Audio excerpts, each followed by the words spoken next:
Bienvenue sur deux destroyers en flammes, une Maison Blanche ébranlée et un ordre mondial qui se fissure soudainement. C'est le moment où l'histoire cesse d'être seulement une affaire de missiles et commence à devenir une question de pouvoir lui-même.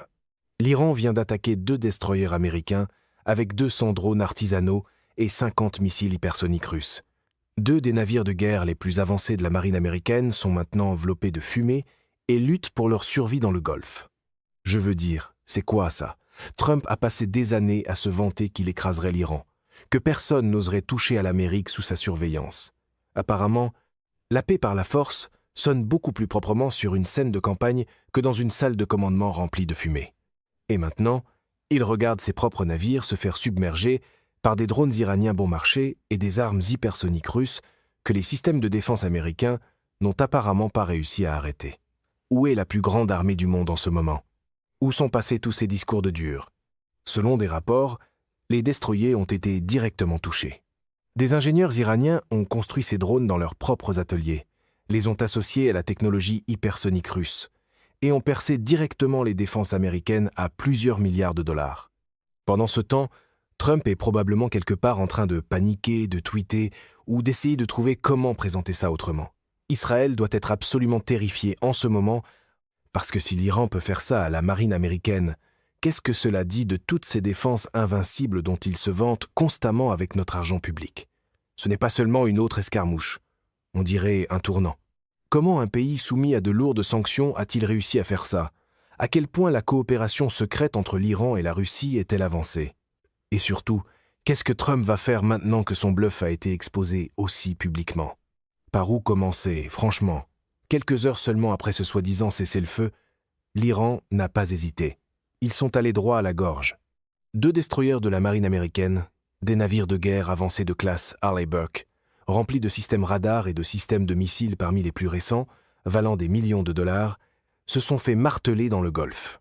200 drones iraniens artisanaux, 50 missiles hypersoniques russes. Voilà. Et la marine américaine à plusieurs milliards de dollars est maintenant en feu. La séquence des événements compte parce que les grands médias essaient déjà de minimiser tout ça.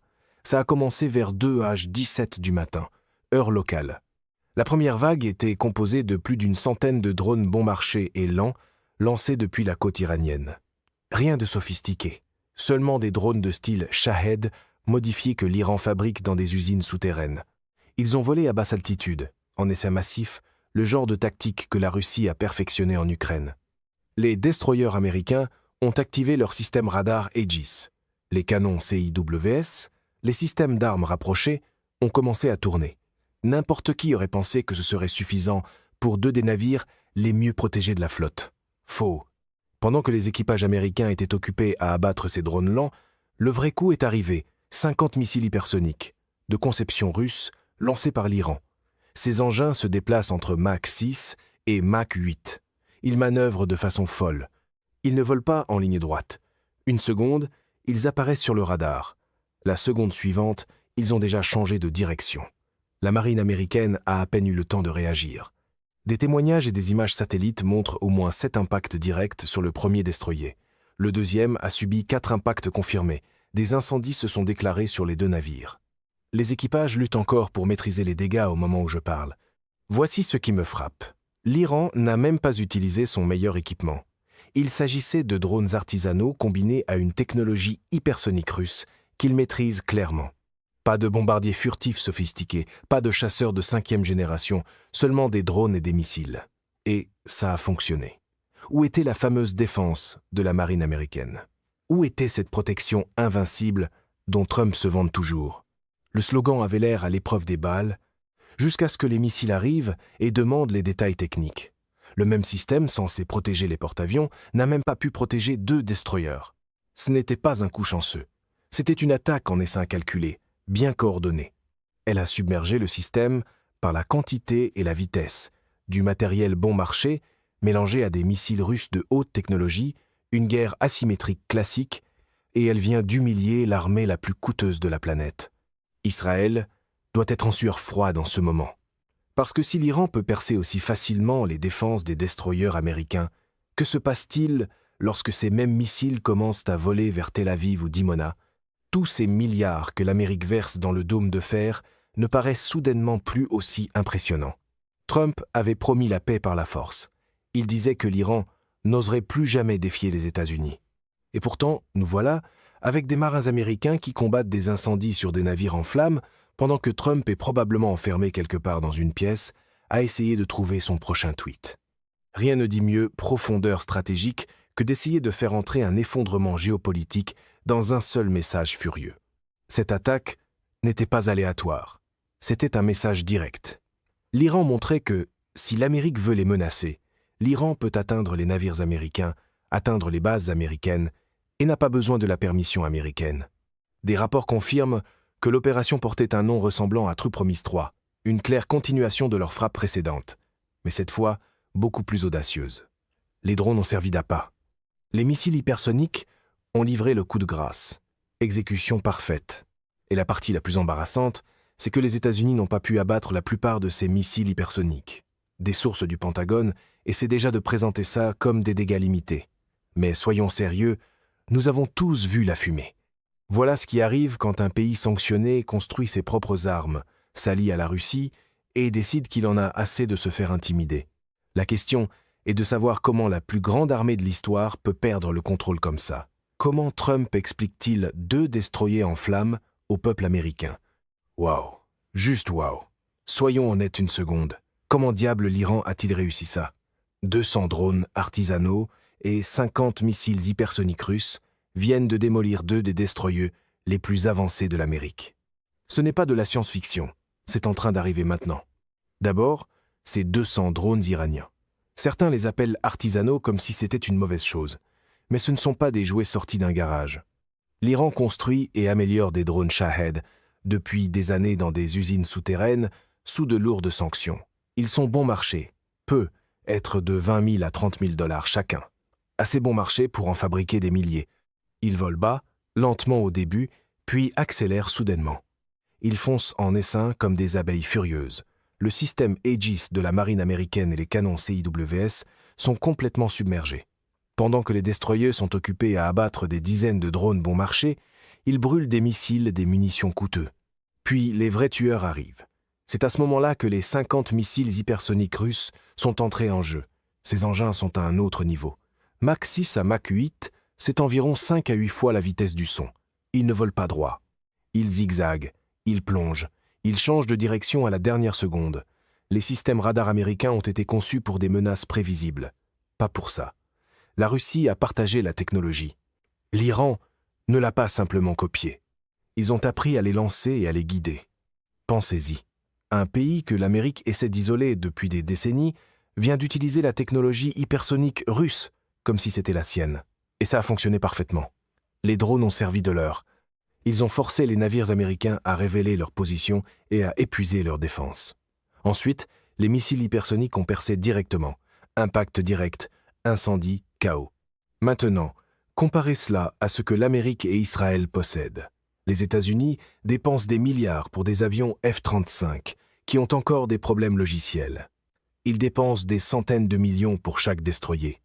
Israël reçoit des milliards en aide américaine pour le dôme de fer, un système censé être le meilleur du monde. Et pourtant, nous y voilà. L'Iran, avec beaucoup moins d'argent, vient de faire paraître toute cette technologie coûteuse ridicule. C'est la puissance de la guerre asymétrique. L'Iran n'essaie pas d'égaler l'Amérique char pour char ou navire pour navire. Ils ont trouvé les points faibles, des drones bons marchés en grand nombre, plus des missiles hypersoniques à grande vitesse. Faible coût, fort impact, intelligent, impitoyable, efficace. Et le plus embarrassant, c'est que l'Iran a construit lui-même la plupart de ces drones.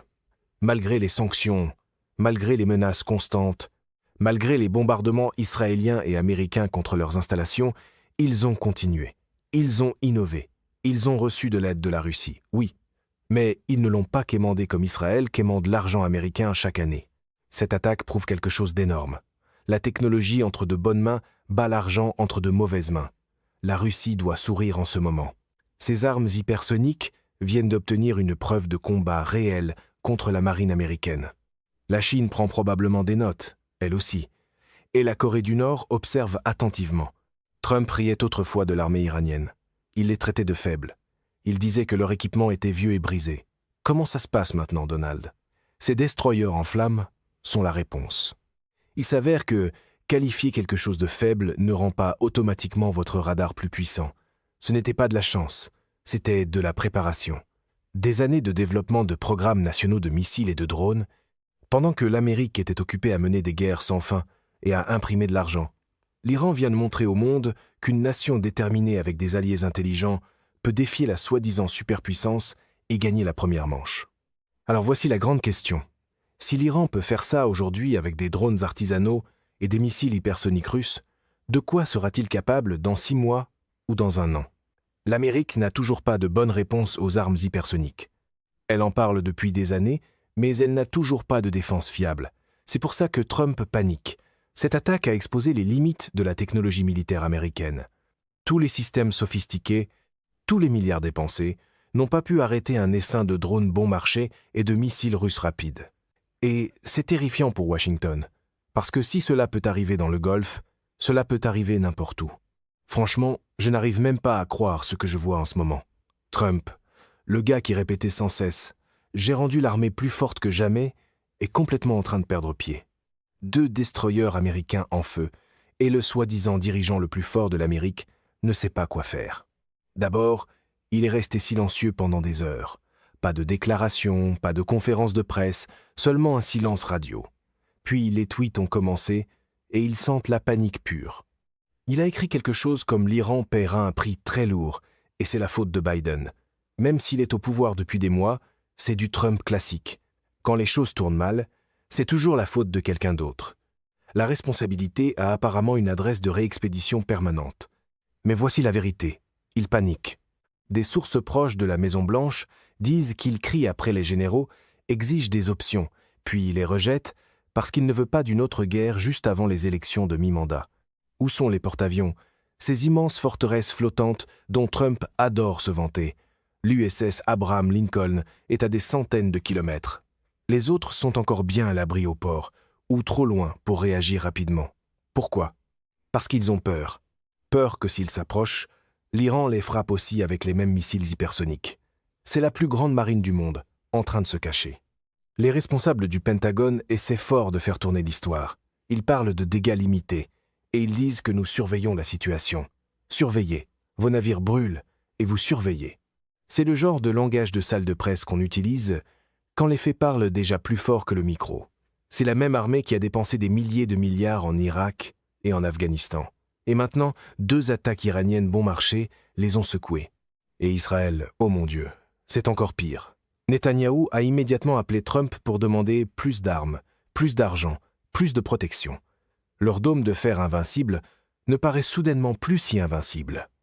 Ils sont terrifiés à l'idée que la prochaine vague de missiles ne vise pas des destroyers, mais eux. Trump avait promis la paix par la force. Il disait que l'Iran était faible, ruiné et fini. Vous vous souvenez de tous ces discours sur la pression maximale? Comment ça se passe, Donald?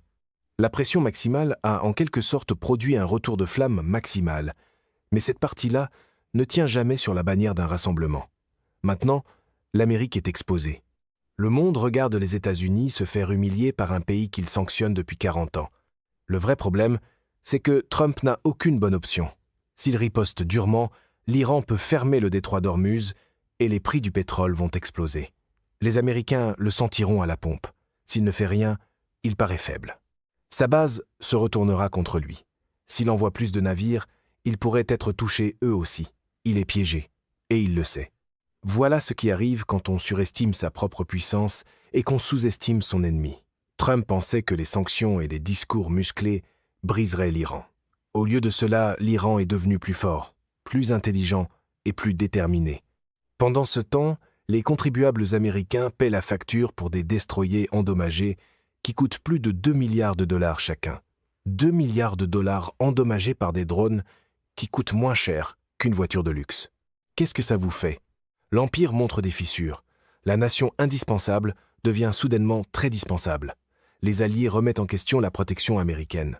Même l'Arabie saoudite et les Émirats arabes unis restent silencieux. Ils ne veulent pas être les prochains. Trump a bâti toute son image sur celle du dur à cuire qui rend l'Amérique respectée à nouveau. En ce moment, l'Amérique paraît vulnérable, réactive et hors de contrôle. Cette attaque n'a pas seulement endommagé de navires. Elle a endommagé le mythe de l'invincibilité américaine. Et ce mythe était la seule chose qui maintenait une grande partie de tout cela ensemble. Le service de marketing aura peu être besoin d'un nouveau slogan parce que invincible est difficile à vendre quand les images montrent des flammes. La vraie question est de savoir si Trump peut admettre que sa stratégie a échoué ou s'il va redoubler d'efforts et nous entraîner dans quelque chose de bien pire. Pendant que Trump vit une crise totale et que ses navires brûlent encore, la Russie, la Chine et la Corée du Nord sont ceux qui en profitent. Le nouvel axe ne fait pas que regarder, il célèbre et il ne s'en cache même pas. D'abord la Russie. Poutine n'a pas perdu une seule seconde dans les heures qui ont suivi l'attaque. Le Kremlin a publié une déclaration disant essentiellement que l'Iran a le droit de se défendre. Mais ce n'est pas tout. Des responsables russes confirment discrètement qu'ils ont fourni la technologie hypersonique. Certaines sources disent même que des conseillers russes ont aidé à planifier l'attaque en essaim. Pensez-y. La Russie vient de tester ses armes hypersoniques en utilisant la marine américaine comme cible d'entraînement, et ça a parfaitement fonctionné. Poutine doit rire à gorge déployée. Après des années de sanctions, il vient de donner à l'Iran les outils pour humilier l'Amérique. Leurs navires de guerre dans le Golfe sont maintenant en état d'alerte eux aussi, mais avec confiance, pas avec la peur que montrent les Américains. Maintenant, la Chine. Pékin garde une attitude calme en surface, mais en coulisses, ils sont complètement engagés. Les médias d'État chinois publient des titres du genre « La fin de la domination américaine au Moyen-Orient ». Ils fournissent des composants, du renseignement satellite et probablement un soutien financier. Un diplomate chinois aurait même dit en privé que l'Iran enseigne au monde comment résister à l'intimidation. La Chine n'a pas besoin de tirer un seul coup de feu. Elle regarde simplement l'Amérique perdre de l'argent, du prestige et de la crédibilité. Pendant que Trump panique, Xi Jinping déplace calmement ses pièces sur l'échiquier mondial. C'est exactement ce qu'il voulait, des États-Unis distraits et affaiblis. Et puis il y a la Corée du Nord. Kim Jong-un est probablement le plus heureux de tous. Des rapports disent que des ingénieurs nord-coréens sont en Iran depuis des mois. Ils envoient plus de technologies de missiles, d'obus d'artillerie, et peut être même des spécialistes. La Corée du Nord peut tester ses armes dans des conditions de combat réelles par l'intermédiaire de l'Iran. Et en retour, elle reçoit du pétrole et une couverture politique. Ce ne sont plus 3 pays séparés, c'est une vraie alliance, un bloc coordonné. La Russie donne les missiles hypersoniques, la Chine donne l'argent et la diplomatie. La Corée du Nord donne le volume et des ingénieurs fanatiques, le tout alimentant l'Iran. Pendant ce temps, qu'est-ce que Trump a? Une bande d'alliés effrayés qui commencent à se demander si l'Amérique peut encore les protéger. Cette attaque vient de prouver que le monde multipolaire n'est pas en train d'arriver. Il est déjà là et il est en train de gagner. Le contraste est insensé. Trump tweet des messages furieux, comme un animal acculé. Poutine, Xi et Kim restent silencieux en public, mais agissent de façon décisive en coulisses. Pendant que l'Amérique parle fort, le nouvel axe obtient des résultats. Un camp déplace du matériel, de l'argent et de la stratégie. L'autre déplace des adjectifs autour d'un podium. La Russie vient de prendre sa revanche pour chaque sanction. La Chine vient de voir son plus grand rival perdre la face. La Corée du Nord vient d'obtenir d'énormes données de combat pour ses propres missiles. Et l'Iran est la vedette du spectacle. Le combattant de première ligne qui se bat réellement pendant que les grandes puissances soutiennent depuis l'ombre. Voilà ce que Trump n'a jamais compris. Il pensait pouvoir isoler l'Iran. Au lieu de cela, il l'a poussé directement dans les bras de la Russie, de la Chine et de la Corée du Nord. Maintenant, cette alliance est plus forte que jamais. Le détroit d'Ormuz, la Russie et la Chine ont déjà averti l'Amérique. Ne pensez même pas à le bloquer. Leurs navires de guerre se rapprochent, leurs diplomates sont actifs, le message est clair. Touchez à l'Iran et vous nous touchez tous. C'est la nouvelle réalité. L'époque où l'Amérique pouvait intimider un pays à la fois est terminée. Alors honnêtement, est-ce que cela ressemble à un empire en chute ou non? La Russie, la Chine et la Corée du Nord n'ont pas peur de Trump. Elles sont encouragées par lui. Plus Trump menace, plus cet axe se resserre. Cela change tout. L'équilibre des puissances ne se déplace pas lentement. Il vient de faire un bond massif en une seule nuit. Ça devient sérieux. C'est la partie qui me frappe le plus. Oublions les navires un instant. Oublions les missiles. Oublions la technologie. Ce que nous voyons réellement en ce moment, c'est une bataille entre l'esprit et l'argent. Entre des gens prêts à mourir pour quelque chose et des gens qui paient les autres pour se battre à leur place. Et en ce moment, l'Iran gagne cette bataille. pensez-y. Ces Iraniens qui lancent ces drones et ces missiles ne le font pas pour un salaire. Ils ne le font pas parce qu'un politicien à Washington leur a dit de le faire. Ils le font parce qu'ils croient profondément que leur pays mérite d'être défendu, même après des décennies de sanctions, d'assassinats, de bombardements et de menaces constantes. C'est une véritable volonté. Je continue de me demander d'où vient ce genre de feu intérieur. L'Iran subit une pression maximale depuis des années. Son économie écrasée, ses scientifiques tués, ses villes menacées chaque jour. Et pourtant, ils ne se sont pas brisés. Ils ne se sont pas agenouillés. Ils ont construit leurs propres drones dans des grottes. Ils ont maîtrisé la technologie hypersonique sous les bombes. Ils se sont levés quand le monde entier leur disait de s'asseoir. Ce n'est pas seulement militaire. C'est une âme. C'est un esprit national. Maintenant, regardons l'autre côté. Les marins américains sur ces destroyers, des gars courageux qu'on ne se méprenne pas. Mais ils sont là parce qu'ils ont signé un contrat. Beaucoup se sont engagés pour payer leurs études ou obtenir des avantages. Leurs dirigeants, Trump et les généraux, jouent aux échecs avec la vie des autres, assis dans des bureaux climatisés. Quand les choses chauffent, ils tweetent, ils tournent l'histoire à leur avantage, ils cherchent la sortie. Les gens qui prennent les risques reçoivent la fumée et l'acier. Ceux qui vendent les discours musclés reçoivent les caméras et les éléments de langage. Israël est encore plus évident. Ils dépendent de l'argent américain, des armes américaines, du renseignement américain. Chaque missile du dôme de fer qui est tiré est payé par les contribuables américains. Leurs discours de fermeté sonnent fort à la télévision, mais quand la vraie pression arrive, ils appellent immédiatement Washington en pleurant pour demander de l'aide. Un côté se bat avec une puissance empruntée, l'autre se bat avec un feu intérieur. Ce n'est pas nouveau. L'histoire est remplie d'exemples. De petites nations avec rien d'autre que du cœur, battant de grands empires, le Vietnam, l'Afghanistan. Maintenant, l'Iran écrit son propre chapitre. Ces hommes et ces femmes iraniens ont grandi en entendant des histoires sur la façon dont leurs ancêtres ont résisté aux empires pendant des milliers d'années. Ils se voient comme la nouvelle génération qui porte ce flambeau. Ils ne se battent pas pour un territoire. Ils se battent pour la dignité, pour le droit d'exister sans être intimidés par des superpuissances. Ce genre de croyance est dangereux parce qu'on ne peut pas le sanctionner. On ne peut pas le bombarder jusqu'à le faire disparaître. On ne peut pas le soumettre avec un tweet. Trump n'a jamais compris cela. Il pensait que les sanctions rendraient les Iraniens affamés et faibles. Au lieu de cela, elles les ont rendus en colère et forts. Il pensait que bombarder leur base leur ferait peur. Au lieu de cela, cela les a rendus plus déterminés. Chaque fois que l'Amérique et Israël frappent l'Iran, le peuple iranien ne fuit pas. Il redouble d'efforts.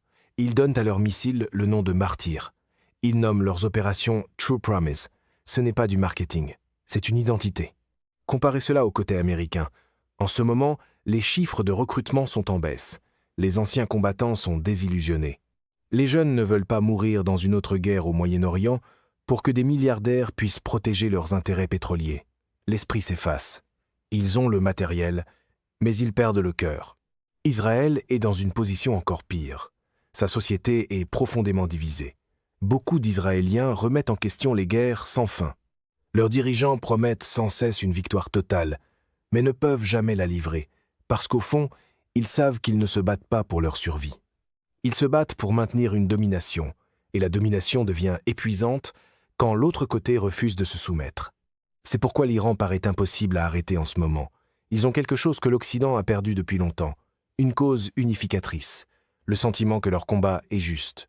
Que vous soyez d'accord avec leur gouvernement ou non, vous ne pouvez pas nier la détermination brute de leur peuple. Je ne dis pas que l'Iran est parfait. Aucun pays ne l'est. Mais en ce moment, leur volonté nationale est plus forte, plus claire, plus concentrée. C'est pourquoi 200 drones artisanaux et 50 missiles hypersoniques ont donné l'impression de 1000 entailles. Ce n'était pas seulement du métal frappant du métal.